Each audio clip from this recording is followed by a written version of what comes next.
These celebrities don't just fly private, they fly in flying palaces. Drake owns a Boeing 767 nicknamed Air Drake, worth over $185 million.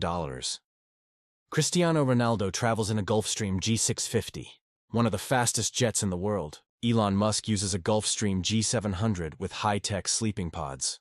And Donald Trump? A customized Boeing 757 with 24-karat gold seatbelts. Which jet would you want for a day? Follow OMG Facts.